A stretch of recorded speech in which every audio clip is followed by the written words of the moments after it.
I'm like, man, I've been shot in the head, I've been run over by a truck, and I'm still here. Maybe God does have a plan in my life. When he was a young child, Eddie Ramirez came to America on the freedom flights from Cuba in 1967. His father came a year later and was aggressive and angry. They never formed a bond. I was cheated. I was cheated because I needed a father in my life, and he wasn't there. He wasn't there for me. When he was 13, his parents divorced. Eddie took out his anger fighting kids in the neighborhood. Some older boys noticed how tough he was and pulled him into their drug trafficking ring. Eddie finally got the attention he craved. I needed somebody to accept me because, like I said before, I was cheated. I needed somebody that was older than me to accept me and embrace me and say, okay, you know, you're part of this. But then there's something missing. So then what is the next thing? Well, let me get some drugs. Let me start doing drugs. He eventually became a drug dealer to high-profile clients, and the sense of power took him further down a dark path of drug addiction. You're always chasing that first high. It got me to the point of no return, that I was like, I can't stop. There's no way of me stopping.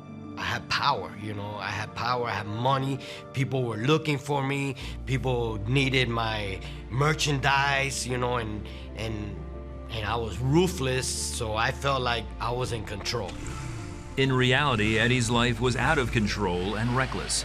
He crashed his motorcycle and was run over by a truck, nearly killing him. When he recovered, his best friend, who had become a Christian, took Eddie to church.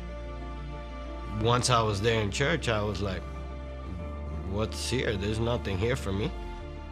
You know, I'm not making no money here or none. What's the church about? I need to go out there and make money. He continued selling drugs and living a life of violence. He even survived a gunshot to the head. Cocaine fueled his emptiness, and he felt like there was no escape.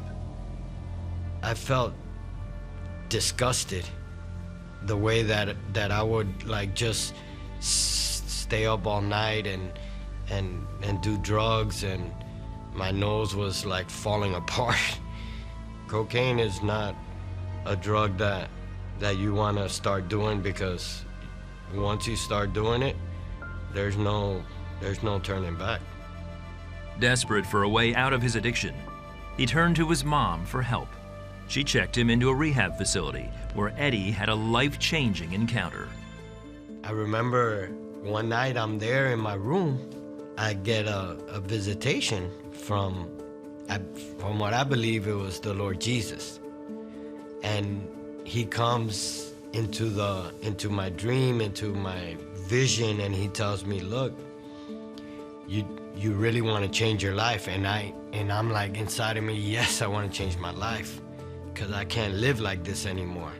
And he tells me, all you have to do is walk through this door. And if you walk through the door, your life will be changed. And I look at the door, and the door was a real thin door with a light behind it. You know, and I'm like, I'm willing to walk through this door. When I went through the door, like all the burden that was on me, everything that was there, all my problems, everything just like fell off me. I knew that once I walked through that door, my life was changed. You know, he came, he saved me right on time. Eddie gave his life to Christ and was immediately set free from drugs.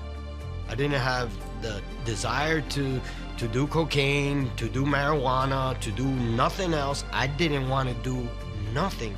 It was like God literally took it out of my life completely. Like some people, they tell me, no, you know, God is working on me. God wasn't working on me. He did the work right away. You know, I couldn't believe that God would save somebody like me. Like, I was such a bad person that he would really literally come and save me. Like, I couldn't wrap my mind around that. I was like, you know, why, God, why? Why would you save me? You know, what why would you do that? And Lord, you took care of me. You took care of me. When I needed somebody, when I needed a father, you came up, you showed up. And that's what he does. That's what he does. And that's what he does to many people out there. When we don't have that father, when we don't have that person in our lives, he shows up and he becomes that father of the fatherless. And that's what he did to me. And till today, I believe that. Eddie's been clean for 28 years and now pastors a church in Florida.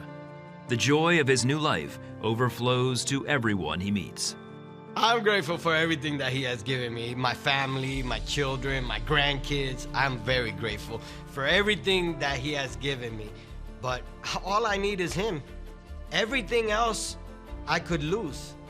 Everything else I could lose. But he makes me whole.